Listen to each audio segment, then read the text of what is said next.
This show is part of the Head Stuff Podcast Network. Welcome, gather round the fireside and listen to a tale of Fionn McCool, Cullen, Deirdre of the Sorrows, Gráinne Wail. From giants right down to fairies, of both the drooping and solitary, and those who are sometimes scary. Anything goes by the fireside. Yeah. Fireside, the Puka Fireside, the Marrow Fireside. Kings and queens fighting heroes, don't you run from the fun, there's no need to hide. Sit by the fireside.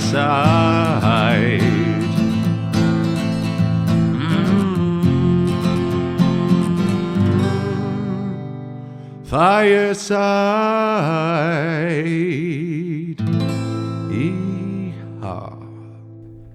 Hello and welcome to Fireside, the Irish storytelling podcast. Each episode of Fireside, we take a story from folklore or mythology. We retell it, have a chat about the tale itself and about the craft, the culture and the history of storytelling. My name is Kevin C. O'Lahan. I am your host and your Fireside Bard. Welcome to episode 238 of Fireside. Today on the Irish Storytelling Podcast, we begin a new chapter adapting the fairy tales of Bram Stoker from his collection Under the Sunset. And we start off with the title story from that collection, which is, of course, Under the Sunset. But first, it gives me so much joy and relief and a whole flurry of emotions to be re-recording Fireside again. As I've spoken in the past, those who listen to the podcast regularly, this absence, it has been months and months since I've recorded and released an episode of Fireside, which was incredibly unintentional. The gap and the break was not planned. It was the result of a couple of years of intense overwork and burnout, ultimately, which took a lot longer to realize was there and even longer again to recover from. But I am back and I've been constantly looking. Fireside has never been far from my thoughts. I've been away on tour in Australia and New Zealand, and also been over the last year finalizing my next book, Song and Dance Man, which is finally finished. But Fireside has never been far from my thoughts, and I've been looking for a window back in.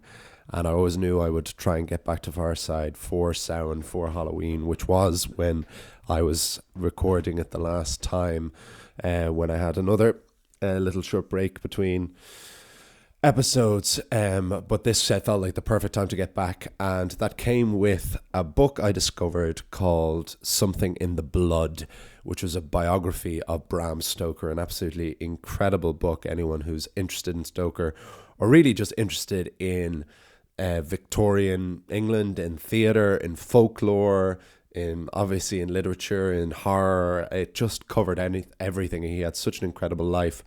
But Bram Stoker was very much a child of Irish folklore and was a very sickly child himself who suddenly greatly recovered in his late teens. So there was even a theory that Bram Stoker himself was a changeling babe. And long before he changed the face of horror forever with his creation of Dracula, Bram Stoker released a little-known collection of children's fairy tales, original children's fairy tales, called Under the Sunset. And when I discovered this collection of stories, I knew that this was the way back into Fireside. 8 in total, 8 episodes to bring us right back to the fore. And this is the first one. And I won't give too much more detail because I want to get straight back into the story and not fill it with any more excuses or anything, because I am very keen to catch up and deliver the stories that I wanted to bring you, those loyal or new listeners. If this is your first episode, this of course will mean very little to you, but if you are very welcome, and if you are a returning listener, thank you so much for your continued support. All of the usual ways you can support this podcast. You can follow me over on Instagram at Fireside Bard. You can email me at thefiresidebard@gmail.com. You can support the podcast directly at headstuffpodcast.com for as little as €5 a month. Although you can gain, pay more if you want, you can gain access to bonus material for all of the Head Stuff podcasts. You can also buy my book, my poetry collection, Garden Sea, a Neo-Myth of Home, which is available from the Head Stuff website or instantly from the Kindle store. And we can ship that anywhere around the world. And as a celebration of the return of Fireside, anyone who joins Head Stuff Plus or buys Garden Sea will also get a free copy of my album, my Irish album, Traditional Songs and Stories, which I recorded for my first American tour of Celtic Nights back in 2019. So I'll include a free copy of that for anyone who wants it, who joins. If you're a new joiner of Head Stuff Plus, please do send me an email at thefiresidebar@gmail.com, because I don't get alerts of new followers, but I will keep an eye on the website and I will send that out to you wherever you want. But on to the story now. This is the triumphant, hopefully, return of Fireside. This is Under the Sunset.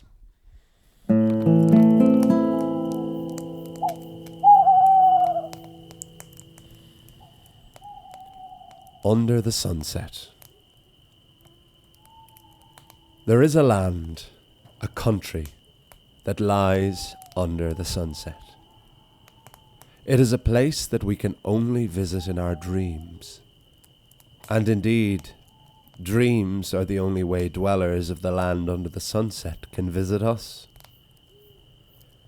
But even in our dreams, we would not recognize the land as any different from our own. They have rich and poor, sickness and health, governments, kings and queens. So too goes for the people. If a child from our world was standing next to a child from the land under the sunset, we would not see the difference. When it is sunset in our world, it is midday there. And so strong is the sun that during this hour the clouds form a shade over the land and everyone goes to sleep. This is known as the rest time. And it's not just the people. The birds cease to sing and sit in the trees, the cattle and sheep lie in the fields of grass, the fish stop swimming midstream, and to look at them you would think that they had died. But you wouldn't see them, because you yourself would be asleep. The locals lie in hammocks between trees or in their front lawns, until the rest time is over and the clouds part, when the sun has cooled and the day continues. The only ones who are not asleep are the dogs. The dogs keep an ever-vigilant watch during the rest time, on the lookout for any strange travellers who enter the land under the sunset. If they see a stranger, the dogs stand and stare at them, but they do not bark, for barking would wake everyone else up. The dogs merely stare at the traveller, until the dogs know they mean no harm, and the stranger will find a hammock to sleep in until the rest time is over. Only if the dogs sense danger, if they see the stranger has come to do harm, will they bark. And then the bark will be so loud it will spread to the birds and the cows and the sheep. The birds will not sing, they will cry. The cows and sheep will not moo and bleat, but cry out until the humans wake up and seize the stranger. Those who wish to do harm to the people and the land under the sunset will be brought to swift justice and imprisoned or banished. Then all the creatures will return to sleep until the rest time is over. There is only one entrance and exit to the country under the sunset, and that is known as the portal. The portal is eternally guarded by two angels. The angels are not just identical in appearance, but in manner and thought. They do not even need to speak to each other. As soon as one has a question, the other answers. But this rarely happens, as they each know as much as the other. So similar are the two angels that they are known collectively by one name, Fid Def. If you were to approach Fid Def and ask a question, both would answer. And the answer would not come from their lips, but from their mind. You would hear the reply from Fid Def as a voice in your own head. Beyond the portal and the guard of the twin angels lie the marshes, forests, and jungles. This is where the evil spirits dwell. And deep within the forests, somewhere, lies the castle of the King of Death. The castle of death is said to be dark and ever-changing, but no one knows exactly where the castle is, because none have seen it and survived. The children of King Death take many forms, including that of famine and war, and all have tried daily to infiltrate the land under the sunset, but every time they are repelled by the angels Fid Def. For a long time the land under the sunset was perfect. All prospered and lived happily. The land was neither too hot nor too cold. There was food and drink and homes for all. There was no disease and no unhappiness. But the hearts of men will always corrupt. With no woes or problems to complain about, or to give them a sense of perspective, the folk of the land under the sunset grew cold. They became ungrateful, proud, and unkind. It is always people that will ruin a good thing. One day, at the portal, Fid Def stood on guard, as they eternally did. The only company Fid Def usually had, besides each other, was the child angel Chiaro. Chiaro was a beautiful sight, said to be more perfect than the light of the sunset. The child angel could appear tiny as a particle or large as the tallest castle. But even when they grew to such a large scale, no one would notice, because Chiaro never blocked out the light, because the child angel was radiant as the sun.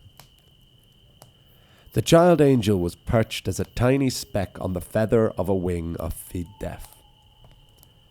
"Isn't Chiaro beautiful?" Fid Def asked himself. "Yes, and soon they will do great work for this land," came the eternal reply. Chiaro was staring out past the portal to the marshes and forest. "Who is it that dwells beyond the portal?" the child angel asked Fid Def. "They are the children of King Death, and the most wicked of them all is the evil spirit Skuru." "Is there any chance they can sneak past the portal?" asked the child angel. "No," replied Fid Def. "The portal is the only way in or out of the land under the sunset. Every rest time and every night, when all creatures sleep, the children of King Death attempt their entry. And they have tried everything. They have come as an invading army, posing as returning residents, as well-meaning travelers. They have come on the wings of birds, the saliva of dogs, and as the worms in the earth. But there is no form they can take that we do not see. Countless times they have tried, and countless times they have failed." "Good," said Child Angel, relieved. But Fid Def went on. "The only way for the children of King Death to enter this land is for us to allow them." "But that will never happen," said Chiaro. "The All-Father would never ask such a thing." "The All-Father knows more than even we angels can conceive," said Fid Def. "And the time approaches when we will allow the children of death into the land under the sunset." "What?" cried the child angel. "Why would you do that? They will ruin this perfect land." "The land has already been tainted," said Fid-Def. "It has been corrupted by the greedy hearts of mortal men. They no longer realize what they have. They know no pain or suffering. The children of King Death wish this land nothing but harm. But they will do this country more good than even the King of Death realizes. And that will be his own downfall." "I don't understand," said Chiaro, growing even smaller as they sank into themselves. "Well, you must understand, child," said the guard angels, "because you have the most important role to play in what is about to happen." "Me?" asked Chiaro incredulously. "Yes, you. Because you are pure light. And without darkness there can be no light. The mortals of this land have never known disease or poverty, famine or war, anxiety or depression." "Isn't that good?" asked the child angel. "Those are terrible, evil spirits." "They are, but only by knowing them will mortals grow to appreciate each other, to know what they have, and to show kindness to others. At the moment, the mortals have everything, a paradise, and it has made them selfish and greedy for more. But once we introduce the children of King Death, we will see the good and the bad." "Are not all humans good?" asked Chiaro. "Humans are neither good nor bad, but some will do more than others. Once they struggle, we will see which of them wants to create good and destroy bad, or to fester in bad and smother good." "And where do I come in?" asked Chiaro. "You, Chiaro, will be the one to protect those who still endeavor to do right to themselves and to others, even in the face of struggle. For not even the blackest night or the strongest child of King Death can corrupt the hearts of the pure. This will be no easy task for you, child angel, because some will experience strife and repent their evil ways, but once things begin to go well for them again, will return to their selfishness and greed. Struggle will not cure the problem. You must weed them out, Chiaro." "This is a lot to ask," said the child angel. "It is a lot to ask, but it is only you that can do it," said Fid-Def. "We must continue to guard the portal." "What good is the portal if you allow evil in?" asked Chiaro indignantly. "You underestimate the powers of the King of Death," replied Fid-Def. "There is no end to the miseries he can instill. He is greediest of all, and will never stop sending his children until there is nothing left of the land under the sunset. The King of Death will not stop until he has drained the very light from the sun. That is why we will always guard the portal. And like we say, King Death does not realize the good he is about to unintentionally do. Now, nighttime approaches. Prepare yourself, child angel. Tonight your watch begins. You must become invisible, so that neither the children of death nor the children under the sunset can see you." Chiaro remained reluctant, but trusted Fid-Def and the All-Father. The child angel grew to the greatest size they ever had before completely disappearing from view, invisible even to Fid-Def. That night, when all were asleep, the children of King Death awoke. From the hiding places in the marshes and forests and jungles, the evil spirits began their approach. They took all forms. They became people, beasts, birds, and insects. They took to the vapour of the clouds, the grass of the earth, and the flow of the rivers. By air, land, and sea, the children of King Death passed the portal and entered the land under the sunset. The evil spirits felt so clever for having finally passed the portal and deceiving Feed Deaf, unaware that their entry had been planned and permitted. Not even King Death realized he had once again been thwarted. As always, it was only the dogs who were awake at night. When they sensed the wickedness now that overwhelmed the land, they began to bark until they woke the birds and the cattle and the sheep and eventually the people.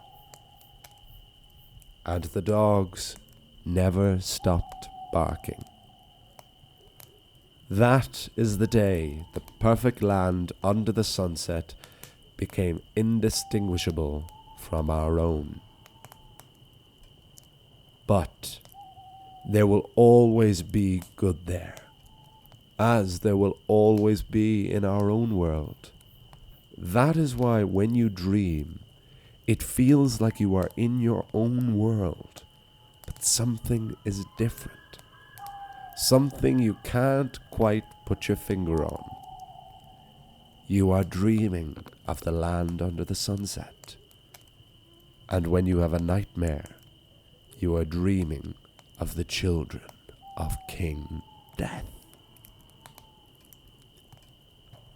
The end.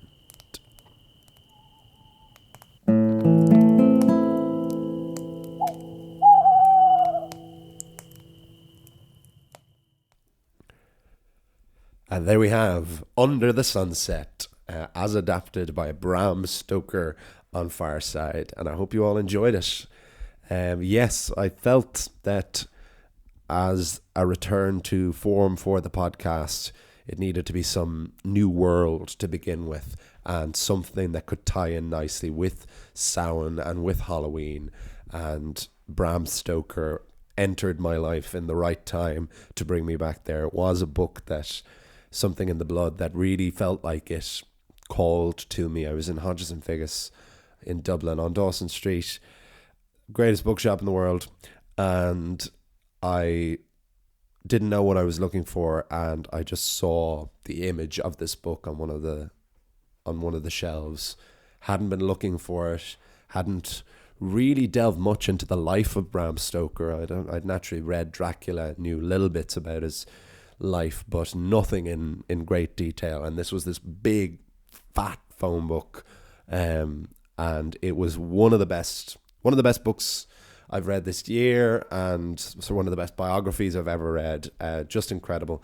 Something in the Blood, couldn't recommend it anymore, and it gifted me with some of his other works, including this collection, of which I'm going to adapt all 8 stories from. There's a thread throughout Under the Sunset, of course, that, like a lot of Irish folklore, marries these pagan and Christian worlds. There's quite a strong morality to Under the Sunset, as can be seen here, that it basically, you see early on the things that preoccupied Stoker's mind as a writer. He seems to have very clearly had this lifelong obsession with life and death and immortality, which of course was a very Victorian mindset and naturally a very human mindset. But the way he goes about it in this story that was essentially for children, admittedly, Victorian children, is very interesting in terms of, he opens it with the story of this world that all of these subsequent 7 stories will be set in, and basically depicts the fall of it, that this had once been this utopia, but basically gives the idea that a utopia with mortal humans in it isn't possible, because if humans don't suffer and have conflict and struggle, that they will inevitably become ungrateful and greedy and mean and selfish, and that it is only our suffering and our struggle and our strife and our endurance that is what allows us to appreciate and love the world around us and the people around us. And there's something that feels quite severe in the story, but also there is heart to be found there. Certainly heart that I tried to uncover, because I tried to naturally dig deeper. I tried to expand wonderful names as well. There's wonderful names throughout this story that I will find out more about the origins of, because there isn't a huge amount of information on this collection, because it is one of his lesser known works. I wasn't even able to get a physical copy of it. I'm using a Kindle version of it. But I tried to expand these wonderful twin angels, Fid Def, and this child angel, Chiaro. I loved this duologue between them, and tried to create more of a conflict in the child angel about this great responsibility. Basically, that Chiaro, this child angel, would become the guardian angel of all mortals going forward, that there would still be something to protect mortals from the children of King Death, which is also just a wonderful metaphor for suffering. And there's something very apocalyptic and very four horsemen about it, because of course we have war, famine, pestilence, death as these four horsemen of the apocalypse. And we have them here personified as the children of King Death, and all of the forms that they try to enter the land under the sunset. And it's just a very interesting twist that, we have stories like Pandora's Box or the Garden of Eden, in the Bible, of it being, in both cases, a woman who causes the knowledge and suffering to escape, and this fall from paradise. Whereas here it's almost preordained, and that it is just the selfishness of man, and that does invite it in rather than it being personified by an individual. It is presented here as more of an inevitability that a paradise at this stage is not truly possible. It's again severe and kind of dark, but certainly, I think, very, very interesting. And it's a really nice basis to have now that we know the world that we're in, as we will now go on to have stories about princes and kings and giants. And so next week I'll be recording it immediately after this one, because I want to line these 8 episodes up as quickly as possible, to really, really ensure you all, because I know there's been a lot of to and fro over the last year of me saying I'm back and then disappearing again. None of it, as I said, has been intentional.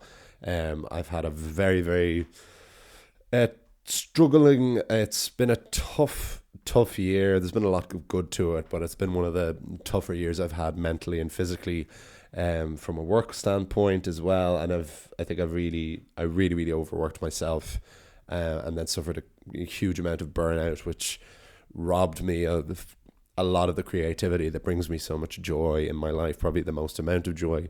But thankfully I've finally rested and looked after my head, and things are really starting to come into focus again, and Fireside remained the last unturned stone of that to get back into my life. And so I want to cement that as quickly as possible so that we're fully back, so we can get back on track to build back up to 300 episodes. So as always, follow me over on Instagram, email me at thefiresidebard@gmail.com, buy my book Garden Seed, join me at Headstuff Plus on headstuffpodcast.com. Next week we will have the story of the Rose Prince. But until then, I'll see you all, you'll hear me all, and remember, wherever you are and wherever you go, you can always join me by the fireside. This show is part of the Headstuff Podcast Network, a hub for the creative and the curious. Shows are produced in association with Headstuff and the Podcast Studios Dublin. Find out more or become a member at headstuffpodcasts.com.